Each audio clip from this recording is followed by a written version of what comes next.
Professeur Karim Zarib, bonjour. Bonjour madame, merci pour l'invitation et bonjour à tous les Algériens qui nous écoutent ce matin. Alors vous êtes chercheur de renommée mondiale, à votre actif 700 brevets, 450 articles scientifiques et 23 livres sur l'énergie, le stockage et les batteries pour ne citer que cela. C'est ce qui vous a valu un peu l'appellation du père de la batterie électrique puisque vous en êtes le créateur et on en est tout fiers ce matin. Vous êtes à Alger, vous avez rencontré de hauts responsables algériens, vous êtes ici pour une perspective de collaboration, la passerelle est créée avec la diaspora algérienne, professeur. Oui, bien sûr, on est là, donc on a un projet un peu pour travailler en collaboration, en particulier avec le gouvernement algérien sur la transition énergétique, sur la batterie. Et actuellement, on est un petit groupe de 4 personnes. Je pense que ce matin, mes amis ils m'écoutent. Donc il y a Shafik de Paris, Yazid ici de l'Algérie, il y a aussi Tarek de Montréal. Donc, on est en train de réfléchir rapidement à un projet sur la transition énergétique aussi, sur l'électrification de la société algérienne. Donc, vous mettez à la disposition de l'Algérie votre savoir-faire et vos connaissances dans ce domaine qui, bien sûr, dépasse les 27 ans. Bien sûr, moi, ça fait 37 ans, je suis dans ce domaine. Et comme je dis, c'est un travail d'équipe, donc il y a une complémentarité. Donc il y a une personne avec moi qui est un designer, il y a quelqu'un qui sait construire des usines, quelqu'un qui a une relation avec les gouvernements et aussi au niveau de la gouvernance. Donc c'est un travail d'équipe. Alors aujourd'hui, la transition énergétique est devenue un enjeu incontournable puisque l'Algérie est un pays énergétique par excellence et elle veut le demeurer. L'alternative, c'est les énergies renouvelables puisque la batterie électrique, c'est devenu aujourd'hui un enjeu de demain pour tout ce qui concerne le transport et les échéances sont fixées par les pays occidentaux 2030. Très bien, c'est juste pour définir la batterie aujourd'hui ou le stockage d'énergie, ça devient une sécurité nationale, soit pour la Chine, la Corée, le Japon, le Canada, les États-Unis et l'Europe. Et bien sûr, le stockage d'énergie. Moi, j'aime beaucoup donner l'exemple de la Norvège. Le Norvège est comme l'Algérie. C'est un pays qui vraiment il produit du pétrole, du gaz. Donc, il a, qu'on appelle ça, il exporte le gaz et le pétrole. Et avec ses revenus, donc il y a un revenu souverain d'une part. Et d'autre part, il investit vraiment dans la transition énergétique, l'électrification de la société. Et il fait un équilibre exceptionnel. Et je pense que c'est un exemple que l'Algérie peut prendre. Et en plus, on peut faire aussi notre exemple nous-mêmes, là, parce qu'on a l'énergie avec le solaire. L'Algérie, quand même, c'est plus que 2 millions de kilomètres carrés avec le soleil et l'éolien, etc. Lorsqu'on parle de la transition énergétique, c'est quoi? C'est vraiment, il y a 2 parties importantes. Donc, généralement, on produit de l'électricité soit par le solaire, l'éolien ou l'hydroélectricité, c'est propre. Et son stockage, il se fait par la batterie ou par l'hydrogène. Et la batterie, l'hydrogène, c'est 2 complémentaires. Donc la batterie, c'est une batterie de puissance et l'hydrogène, c'est une batterie d'énergie. Mais on a tout aujourd'hui pour réussir cette transition énergétique qui est devenue aujourd'hui un enjeu primordial pour demeurer un pays énergétique par excellence. C'est le cas de l'Algérie. Aujourd'hui, on a tout pour réussir cette transition énergétique puisque nous avons le soleil déjà. Et il est inépuisable. Je pense qu'on a tout. On a vu qu'est-ce qui s'est passé, la guerre en Ukraine et la Russie par rapport à un gros problème en Europe. Et aujourd'hui, nous, on se positionne quand même un pays stratégique de l'énergie. Avec bien sûr l'énergie fossile, gaz et pétrole. Pétrole, il ne faut pas oublier ça, vraiment c'est important. Et c'est que des fois on oublie, l'Algérie a un écosystème rare. Pourquoi? Parce que généralement on a les ressources naturelles, on a les numéros critiques, on a le capital humain, on a l'intelligence. Et là, on est une position quand même, on a plus que 1200 km qu'on appelle ça, de littoral, des ports pour exporter. Et aussi, comme j'expliquais tout à l'heure, donc le solaire, le vent, etc. Donc on peut mettre tout cet écosystème. Aussi la position géographique de l'Algérie. Proche de l'Europe, donc on peut exporter aussi vers l'Amérique du Nord, vers l'Asie, etc. Et on n'oublie pas aussi le marché africain, là, quand même, il y a plus que 50 pays en Afrique. Alors, bien sûr, comment valoriser toutes ces potentialités que vous venez de citer à l'instant, professeur Karim Zarib, par rapport c'est-à-dire l'énergie alternative? C'est sûr qu'il faut rapidement Trouver un projet concret, parce qu'il ne faut pas mélanger les choses, faire par étapes. Un exemple, c'est de voir comment on accélère la production des batteries lithium-ion d'une part, réfléchir à l'hydrogène et surtout accélérer la production de l'énergie solaire. En premier pour le marché algérien, donc pour diminuer l'indépendance du pétrole et du gaz. Et à partir de ça, c'est parce qu'on produit de l'énergie, il faut le stocker aussi. Il faut travailler avec les deux volets. Et la question a été posée récemment par le président de la République de trouver des alternatives pour le stockage de l'énergie électrique. Et vous avez travaillé sur cette question. Vous pouvez apporter votre savoir-faire, votre expérience, votre expertise à l'Algérie. Bien sûr, moi ça fait 37... Puisque vous êtes très attaché au pays natal. Oui, je suis très attaché. On est là pour le service et les intérêts supérieurs de l'Algérie avec mon petit groupe. Bien sûr, la transition énergétique, elle est importante. Je saurais juste faire une définition simple. Donc, pour produire l'énergie, on a 5 moyens. J'ai parlé tout à l'heure, le solaire, l'éolien, l'énergie nucléaire et l'énergie par les éoliens et aussi la géothermie. Ça, c'est pour produire. Le stockage, on a juste 2 moyens pour stocker. Donc, le stockage, soit par les batteries, soit par l'hydrogène. Donc, on peut accélérer à faire des usines de batteries pour le stockage, parce que le stockage, on peut avoir un stockage nano dans nos maisons, on peut avoir un stockage quelques kilowattheures pour les voitures électriques, parce que même les voitures électriques, imagine si on a 1 million de voitures électriques, à 100 kilowattheures, on a 0,1 térawattheure. Et on peut faire les stockages en grande masse, parce que si on a le solaire pendant la journée, la production d'énergie avec le solaire pendant la journée, il faudrait le stocker pendant. Donc, les batteries... Pendant la nuit. Et il faut réfléchir à long terme, 5 ans et plus, et stocker l'hydrogène. Pourquoi l'hydrogène? Aujourd'hui, le pétrole, la densité d'énergie du pétrole, elle est à peu près 12 000 Wh par kilogramme. Les batteries, on est à 300. L'hydrogène, on est à 30 000 Wh par kilogramme. Donc, les batteries d'hydrogène, c'est l'avenir. Il faut mettre vraiment la main dans la pâte rapidement, pour que le développement et la production se fait en Algérie. On a tous les moyens et on a le capital humain, on a l'intelligence pour.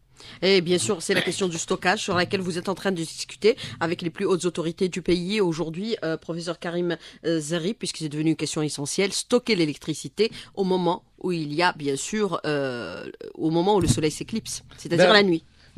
Aussi bien pour, c'est-à-dire la consommation résidentielle, l'industrie et également pour circuler, l'automobile. Voilà, c'est ça.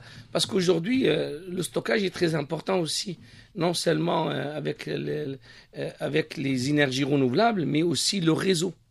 Donc, on peut faire un réseau intelligent et la batterie, donc elle peut faire l'atténuation de la pointe et aider les villes, par exemple, comme Alger, comme les grandes villes. On peut faire plusieurs mégawattheures autour des grandes villes.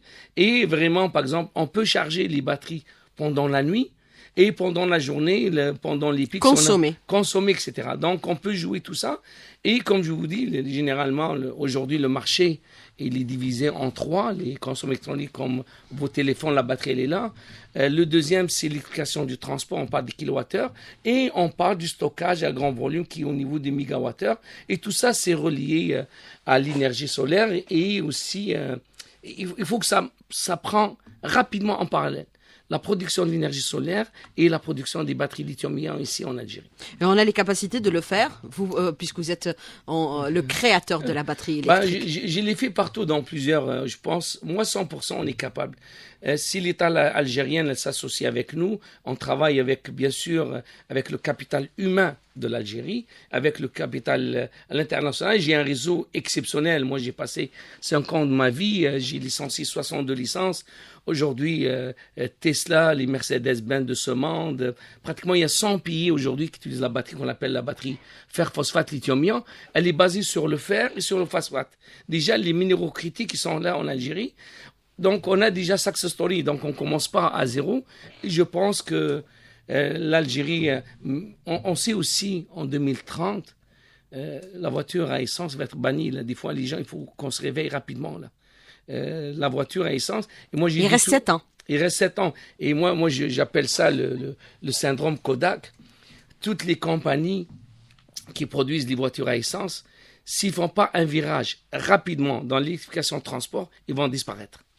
Alors, vous dites, on peut dupliquer le modèle de la Norvège à l'Algérie et réussir très rapidement cette transition énergétique, notamment en ce qui concerne la batterie électrique, puisque vous avez installé ce modèle en Norvège. Vous pouvez le dupliquer sur l'Algérie et réussir de la même façon, en un temps plus ou moins court, parce qu'il reste 7 ans, Oui, en attendant 2030. j'ai pas installé le modèle en Norvège. Donc, moi, mes batteries, ils sont.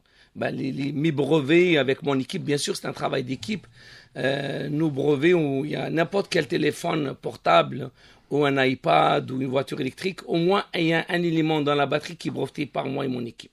C'est que, pourquoi j'ai dit le Norvège? Parce que le Norvège, c'est comme l'Algérie, donc elle a ses ressources naturelles, elle a son pétrole et son gaz. Ils ont mis en place une politique combinée. Combinée. Donc, et en plus, ils ont fait un revenu souverain. Et aussi, c'est qu'avec ce revenu souverain, ils investissent. Parce qu'il y a deux choses. Il y a la recherche, l'innovation et l'industrialisation. Il faudrait ramener l'industrialisation rapidement en Algérie. Il ne faut pas juste, moi je vais acheter à l'extérieur, je vais exporter. Non, l'inverse. L'Algérie, elle est capable de faire une transition énergétique pour son marché. Actuellement, il peut exporter parce que le marché, c'est 30 millions, 40 millions, mais on est capable d'exporter. C'est ça qu'il faut réfléchir. On a confiance, on est capable.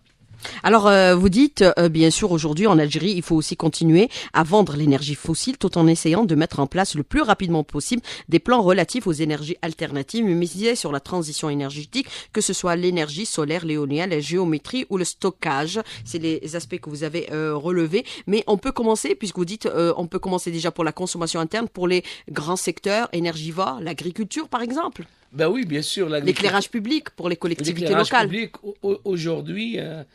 on peut, parce que l'agriculture aujourd'hui, de plus en plus, on voit des tracteurs autonomes, électriques, on a besoin du stockage, les serres des fois, si on a besoin de réguler la température, etc. On parle d'agriculture intelligente. Réguler la température, etc. On peut rentrer dans tout ça avec le stockage et l'électrification aussi. Et pour répondre à votre question, non, on n'arrête jamais le pétrole, le gaz, parce que c'est important. Mais en revanche, il faut avoir une intelligence d'utiliser les revenus pour que j'accélère ma transition énergétique équilibrée. Et à un moment aussi, il faut réfléchir à une économie circulaire. C'est quoi une économie circulaire? C'est penser à notre mine, à nos ressources naturelles. L'Algérie, elle a les minéraux critiques, les minéraux rares.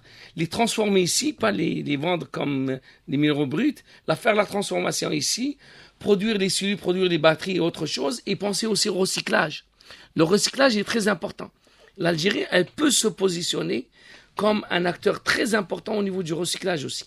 Donc, il faut combiner toute cette transition énergétique avec l'économie circulaire verte. Et aussi, aujourd'hui, il y a un des gros problèmes, là, c'est les chaînes d'approvisionnement.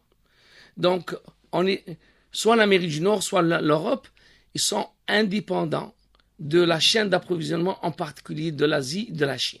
Donc l'Algérie, elle est capable avec ses ressources naturelles, la transition, etc., qu'elle peut se positionner avec une excellente chaîne d'approvisionnement, surtout qui relie l'énergie, la transition, et aller vers l'agriculture et d'autres domaines, etc. Donc en clair, on a tout pour réussir cette transition énergétique puisque nous avons aussi de la matière première. Alors, vous dites il faut bien sûr utiliser les revenus issus des hydrocarbures comme le gaz et le pétrole pour accélérer la transition énergétique. Alors qu'on a dans nos esprits où on pense qu'à travers le monde, c'est excessivement cher. Par exemple, le photovoltaïque, l'éolien, l'exploitation de l'hydrogène vert. C'est le cas ou pas le cas aujourd'hui, professeur Karim Zarib? Je pense que non. Aujourd'hui, les panneaux, les parcs solaires, etc., il revient à 3 cents du kilowattheure. Donc, ça s'est démocratisé. C'est démocratisé, ça devient une commodité.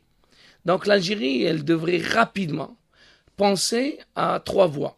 À mettre les gigawattheures dans le sud, dans des places où il y a les aéroports, les routes, etc., des kilowattheures dans les villes ou même de quelques kilowattheures aussi pour les maisons, etc. Aujourd'hui, le solaire n'est pas cher.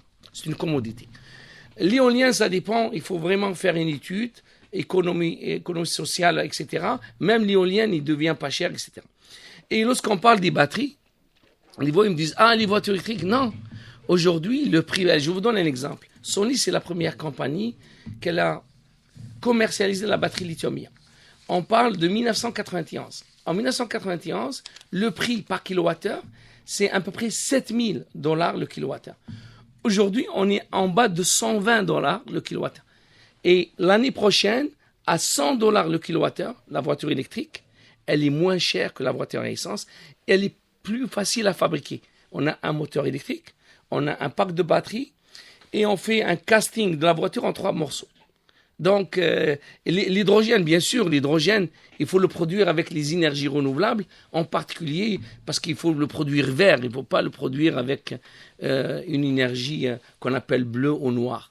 Alors, professeur Karim Zari, pour vous présenter, pour les auditeurs encore une fois, vous êtes chercheur de renommée mondiale, à votre actif 700 brevets, 450 articles scientifiques et 23 livres sur l'énergie, le stockage et les batteries, pour ne citer que cela. Et bien sûr, vous êtes le créateur de la batterie électrique. Alors, on a parlé bien sûr des enjeux de demain par rapport à l'Algérie, par rapport aux échéances qui arrivent à terme, 2030, c'est-à-dire la généralisation de la voiture électrique. Les pays occidentaux sont en train de tout mettre en œuvre aujourd'hui pour ne plus rester dépendants des énergies fossiles. La guerre en Ukraine a démontré les faiblesses des États. Ils sont en train d'accélérer la cadence. C'est telle enseigne qu'en France, on a créé même un parc éolien au niveau de l'océan pour ne plus rester dépendant des pays qui sont détenteurs du gaz et du pétrole et assurer bien sûr leur sécurité énergétique au même titre que nous. C'est notre ambition aujourd'hui, c'est d'accélérer cette cadence et de continuer à demeurer un pays, c'est-à-dire fournisseur d'énergie par excellence. Alors on a parlé bien sûr de la batterie électrique, comment la généraliser, puisque l'échéance de 2030 c'est dans 5 ans, c'est-à-dire d'ici demain. Alors comment aujourd'hui accélérer la pénétration du transport électrique en Algérie? Comment faire? Qu'est-ce qu'il faudrait? Comment commencer? Bien, tout d'abord, j'essaierai de vous montrer des chiffres par rapport à tout ce qui se passe aujourd'hui à travers le monde. Dans le monde. Donc aujourd'hui, de plus en plus, on voit de 2 à 10% des voitures électriques qui rentrent dans les marchés, soit européens, soit au Canada, etc. C'est sûr, il faut avoir une stratégie et un plan stratégique, moyen terme, court terme et long terme, pour l'éducation du transport. Et aujourd'hui, 70-75% du réseau mondial, soit des camions, soit des voitures, utilisent l'essence et le gasoil. Donc, cette électrification, en particulier pour l'Algérie, etc., ça se fait par, comme j'ai parlé tout à l'heure, un plan stratégique, un plan, bien sûr, une planification, court terme, moyen terme, long terme. Une vision. Une vision très importante. Aujourd'hui, tout de suite, là, il faut avoir une vitrine technologique pour les Algériens. Par exemple, moi, j'aime bien que le président de l'Algérie, les ministres, ils ont des voitures électriques avec des charges. Donnez l'exemple. Donnez l'exemple. L'Iwali partout. Aujourd'hui, les voitures Tesla, etc., ils sont sur le marché. C'est-à-dire, il faut des modèles qu'on doit voir on va voir ensemble. C'est que visu, etc. L'autre chose aussi, les flottes de taxis, partout, ils sont électriques. Donc, le gouvernement s'en charge avec le privé, une association privée gouvernement pour nos flottes de taxis soient électriques. Donc, vraiment, le consommateur, il va voir ça. Et le Japon, comme exemple. Voilà un exemple. Les autobus aujourd'hui. Vous avez travaillé au Japon. Voilà, j'ai travaillé 5 ans au Japon. Aujourd'hui, les autobus au Japon ou en Chine, ils sont électriques.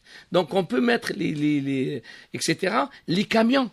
Aussi, les petits camions, il y a mon ami Yazid, il me dit camions électriques. Aujourd'hui, on a les camions électriques qui rentrent à Alger. On peut faire, par exemple, la logistique avec des camions, etc. Ça, c'est le premier terme.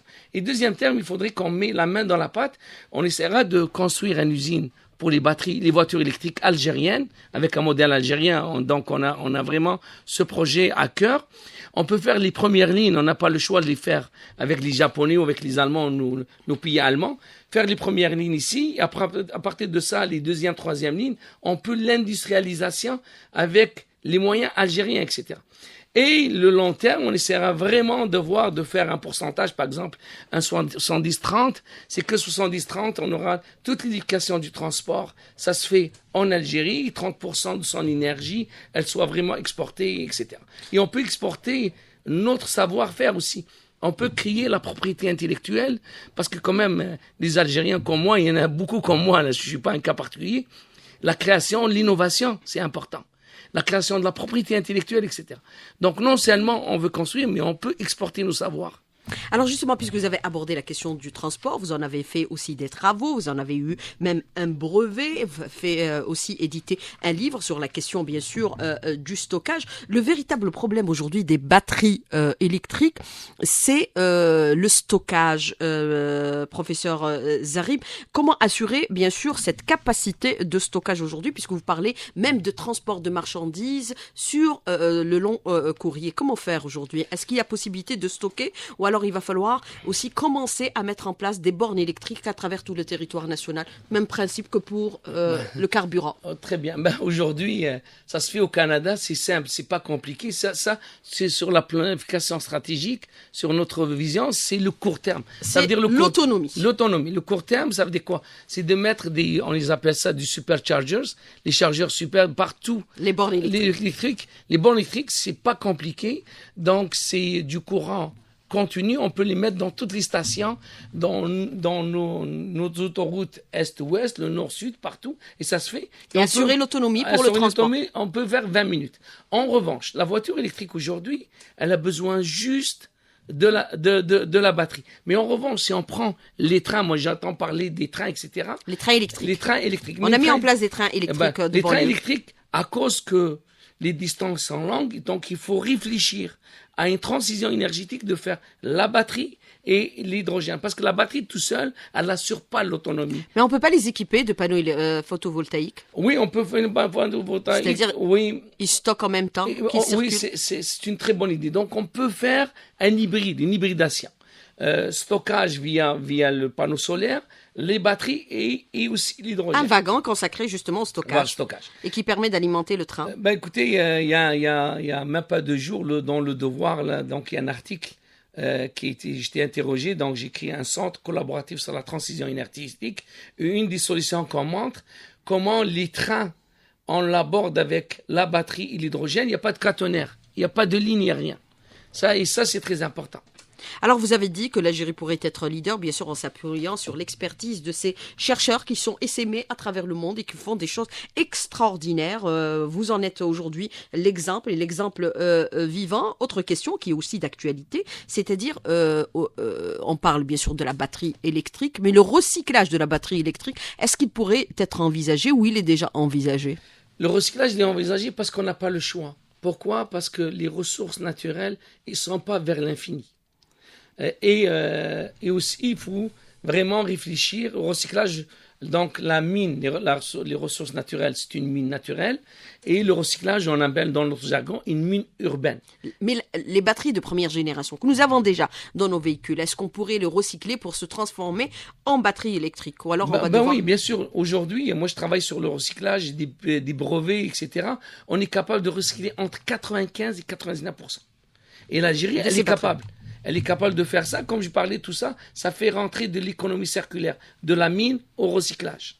Alors, quand vous parlez de la nécessité de mettre en place une vision, une stratégie, une politique sur le moyen et long terme, de telle sorte à, c'est-à-dire avancer step by step, c'est-à-dire étape par étape, commencer par les secteurs les plus énergivores, comme celui, par exemple, des transports, puisque vous en avez donné les exemples. On peut parler aussi de l'agriculture, puisqu'on parle aujourd'hui de l'agriculture intelligente, et c'est un dossier des plus importants au niveau du gouvernement. Le président de la République a tenu, il y a 2 jours de cela, des assises sur l'agriculture, où il a donné des orientations en insistant sur la nécessité d'aller vers une modernisation de notre agriculture. Alors, aller étape par étape, est-ce qu'il faut fixer une feuille de route pour des secteurs bien déterminés et commencer à faire ce travail, professeur? Je suis d'accord, c'est sûr, on peut pas.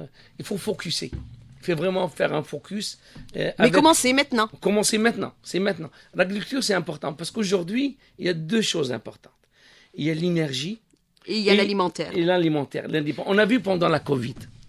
Et on le voit actuellement avec la crise ukrainienne. Regardez, la richesse, moi je suis tellement content d'être ici en Algérie parce qu'on mange bio et tout. Il y a un goût ici. C'est savoureux. C'est savoureux. Par rapport où on est, là, c'est pas pareil du tout. Et à mon avis, si on peut accélérer il faudrait que notre agriculture soit intelligente et efficiente. Et l'énergie, les 2, ils sont associés. Donc, comme je parlais tout à l'heure, les tracteurs, l'intelligence artificielle aussi, de voir lorsqu'il pleut, comment on va faire, les ordinateurs, c'est l'irrigation goutte à goutte, etc. Et ça, on est capable parce que tout est relié. Et aujourd'hui, on parle tout à l'heure, les camions, c'est des camions, les bulldozers, c'est électrique, ça existe, etc. Donc, on peut mettre une ferme vraiment verte et aussi 100% électrique. Alors, vous avez cette question de l'auditeur qui vous dit déjà, professeur Karim Zari, bravo pour ce que vous êtes en train de réaliser. Vous êtes vraiment un exemple pour l'Algérie et pour tous les Algériens. Il vous dit, on dit souvent que les batteries ne peuvent pas supporter les climats chauds, alors que nous, on est dans un climat chaud. C'est ça, est-ce que ça pourrait fonctionner dans notre pays où il va falloir trouver, par exemple, un autre modèle qui pourrait être plus résistant et avoir une plus grande longévité en Algérie? En termes. La question, elle est généralement les batteries, lorsque on les teste de moins 40. Moi, je vis au Canada, donc moins 40, c'est jusqu'à 60 degrés. Donc, ils fonctionnent. Mais généralement, ces batteries, on appelle, donc on commence par une cellule. L'ensemble des cellules, 200 cellules, c'est un module. Après, une dizaine de modules, c'est un pack. Un pack, généralement, on parle de 300 à 600 volts. Et on a un liquide cooling.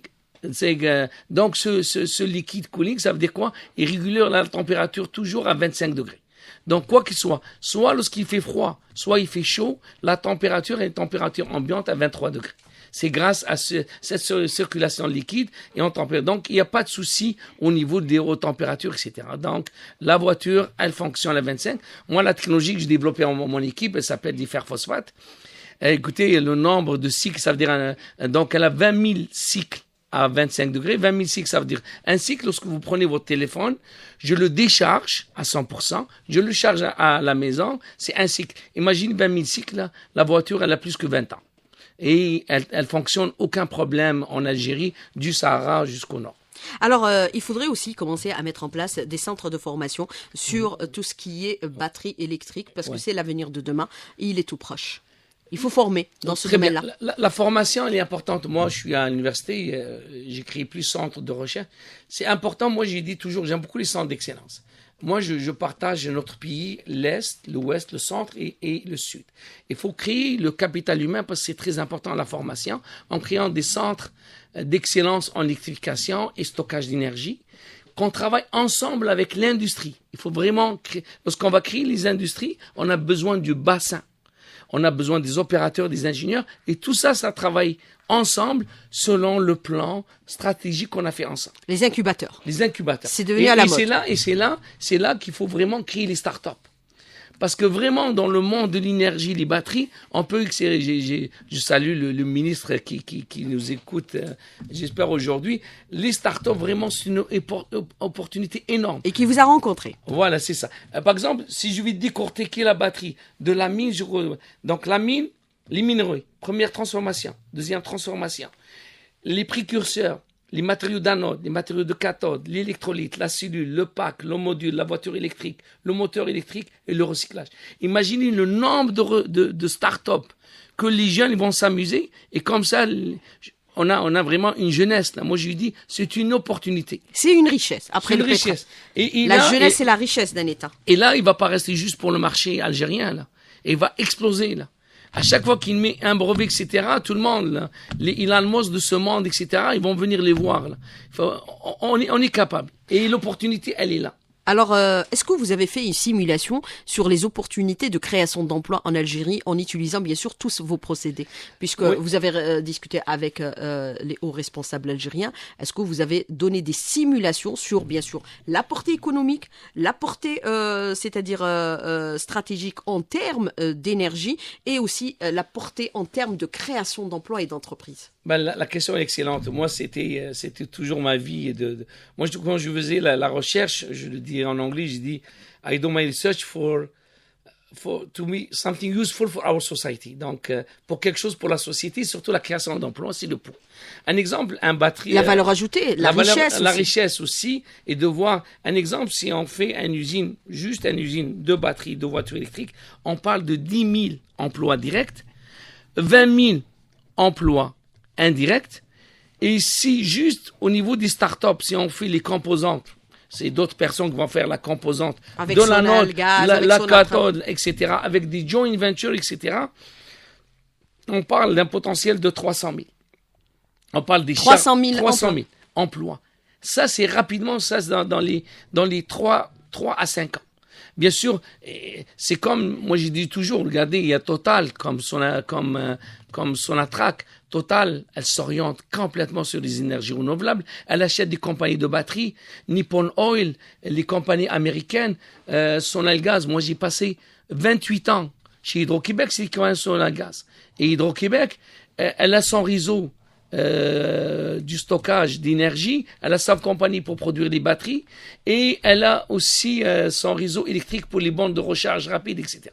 Donc il faut réfléchir vraiment de la petite entreprise, l'entreprise moyenne, vraiment à nos géants comme Sonalgaz et Sonatrach. Mais est-ce que vous avez fait aussi une évaluation, une estimation sur la valeur ajoutée? Parce qu'on est dépendant des hydrocarbures, on sait que nos revenus excèdent les 30 milliards de dollars, mais si on devait utiliser ces gisements, quelle serait leur portée en termes de ce que cela pourrait nous rapporter si on exporte et si on consomme à l'interne? Parce qu'on va réduire notre consommation de l'énergie fossile comme le gaz par exemple. Moi, c'est sûr. On va exporter. Écoutez, aujourd'hui, bien sûr, la balance économique elle est importante. On parle beaucoup vraiment d'importer les voitures moins 3 ans. Aujourd'hui, on a des voitures qu'on appelle des branchables électriques, etc. C'est peut-être aider le consommateur à ramener ces voitures-là avec moins de taxes, moins de douanes, etc. Et ça, c'est important d'avoir ces voitures électriques parce qu'ils sont déjà dans le marché. Ça, d'une part. Et d'autre part, comme je vous dis, moi, je suis pas un économiste, donc je rentre pas dans les... C'est sûr qu'il y a des économistes ou des financiers qui réfléchissent à un plan stratégique qui soit relié à cette transition énergétique, à cette électrification du transport, et en particulier à réfléchir comment balancer entre l'import-export. Et moi, le but, moi je suis pas vraiment quelqu'un de très fort à vraiment exporter. Moi, j'aime beaucoup l'Algérie, made in Algérien. C'était un rêve depuis ma jeunesse. Et l'exporter on le veut tous, le made in algérien, à tous les niveaux. On en rêve tous. Donc, je pense qu'il faut vraiment qu'on s'associe avec des économistes qui nous aident par rapport à ces projets. Mais justement, je voudrais, puisque vous êtes très attaché au pays, je voudrais juste rappeler aux auditeurs que vous êtes natif de Sétif et vous êtes un produit 100% algérien, c'est-à-dire vous avez été formé dans les écoles et universités algériennes. C'est après que vous êtes allé à l'étranger. Alors, autre question de l'auditeur qui vous dit, avez-vous un plan pour le recyclage des batteries? Il ne faut pas que nos sous-sols deviennent un dépotoir pour des batteries et polluer les sous-sols de notre pays pour les générations futures. Écoutez, puisque vous avez travaillé sur le recyclage. Oui, j'ai passé 25 ans de ma vie sur le recyclage. Il ne faudrait pas confondre les anciennes technologies. Donc aujourd'hui... Polluantes. Mais on utilise le carburant polluant. Hein. On utilise le gasoil pour le transport. La batterie lithium-ion, pourquoi on appelle une batterie lithium-ion? On pollue d'une façon ou d'une autre. Voilà, c'est ça, je suis d'accord avec vous. Une batterie lithium-ion, c'est quoi? On appelle une batterie lithium-ion parce qu'on a du graphite, du silicium et du cuivre. On a l'électrolyte du lithium. Et dans la cathode, on a du nickel, du cobalt, du manganèse, du fer, phosphate et de l'aluminium. Cette batterie-là, c'est quoi? Donc, on la voit dans un cracheur, comme etc. Donc, on appelle du gros-crachage. Cette batterie, elle devient de la poudre. On appelle le black mass. Donc, elle n'est pas polluante. Elle n'est pas polluante. Et donc, ça se fait dans une température où on utilise l'hydrométallurgie. L'hydrométallurgie, c'est de l'eau, c'est dans des réacteurs qu'on recycle cette électrolyte. Et à partir de ça, comme j'ai dit, on récupère à peu près 99%, pratiquement 100%. Alors aujourd'hui, on relance l'industrie automobile dans notre pays. C'est une opportunité la meilleure pour commencer à commercialiser la batterie électrique pour les constructeurs qui vont s'installer chez nous dans notre pays. Donc on devient un pays qui produit ses propres pièces. Ben, c'est sûr, moi, mon rêve... par rapport à l'intégration, le niveau d'intégration. Je suis d'accord. Ben, écoutez, c'est sûr... Parce que les voitures hybrides, elles sont excessives maintenant. Oui, je suis d'accord. Comme j'ai dit, mon rêve avec mon équipe, c'est de produire une voiture algérienne électrique ici, avec la batterie. Parce que le verrou de la voiture électrique, c'est la batterie. Comme j'ai dit tout à l'heure, la voiture électrique, elle est très, très facile à produire par rapport à une voiture à essence. Et pourtant, elle est très coûteuse sur les marchés mondiaux. Mais elle diminue. Elle diminue. Comme j'ai dit, excusez-moi, avant la batterie pour le téléphone, je parlais de $7 000 le kilowattheure, on est à 120. Aujourd'hui, le prix de la batterie, il chute. Il chute. Et il faut vraiment, parce qu'il y a une transition des constructeurs Regardez, ACC. ACC, c'est Chrysler, Ford, Fiat, etc. Ils font un grand virage. Mercedes-Benz, BMW, GM, etc. Allez voir juste les annonces. Et ça, parce que le prix de la batterie descend. Et ça, c'est important de voir.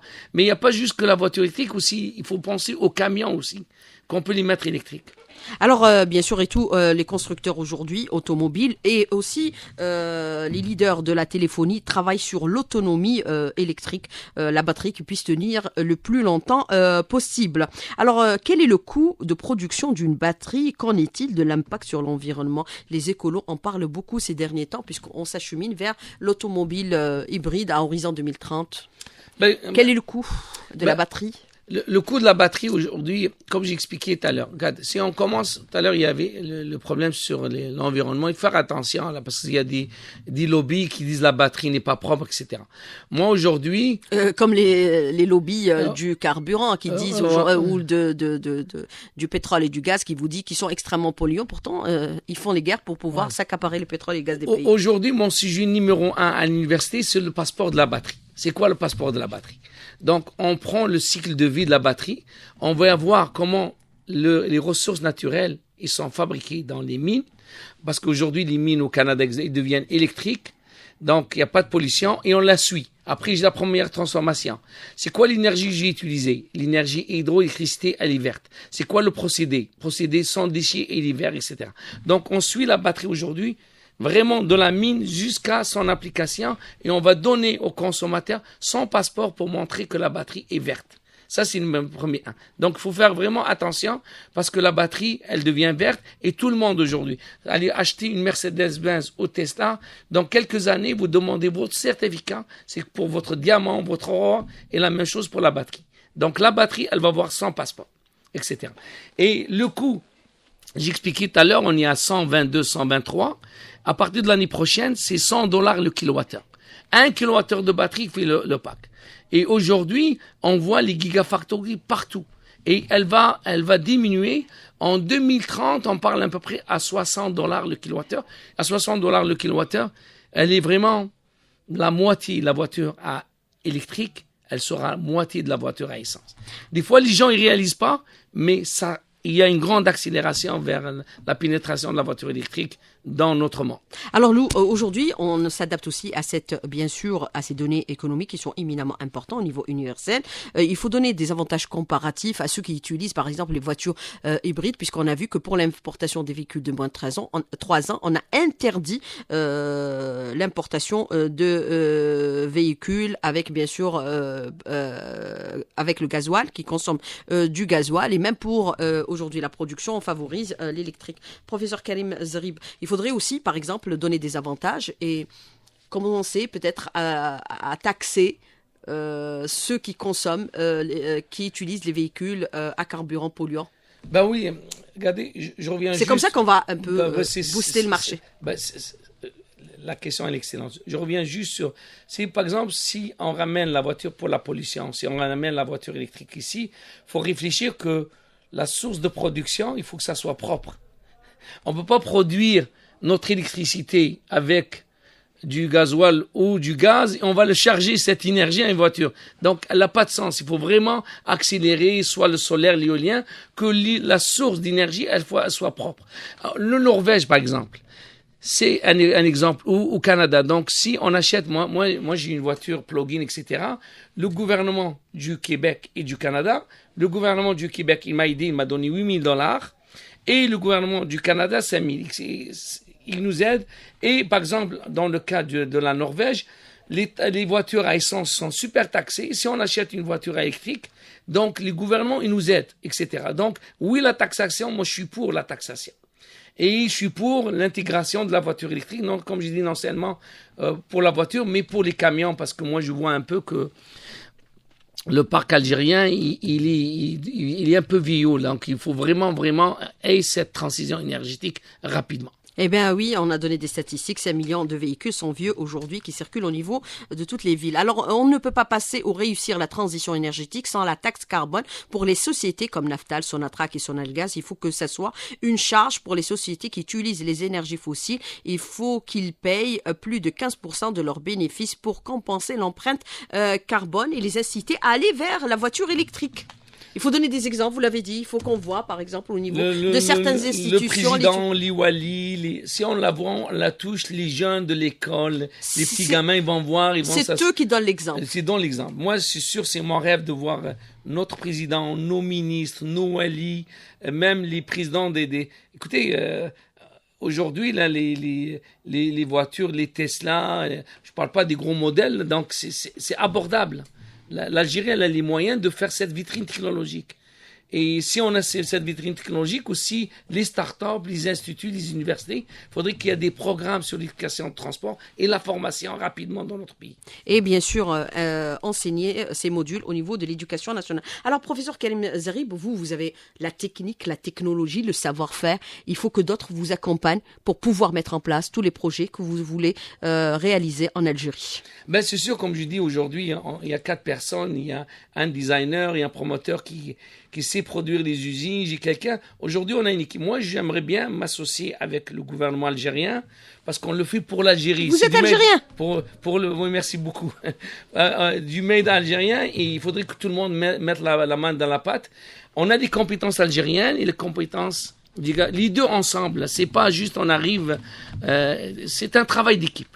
Professeur Karim Zarib, merci d'avoir répondu à nos questions et d'avoir été en direct avec nous ce matin dans le studio. Et je rappelle seulement que vous êtes de renommée mondiale, un chercheur à son actif 700 brevets, 450 articles scientifiques et 23 livres sur l'énergie sous toutes ses formes. Vous êtes le père, bien sûr, de la batterie électrique.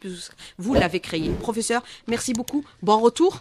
Merci beaucoup à vous. Samedi, vous repartez. Merci beaucoup à votre équipe.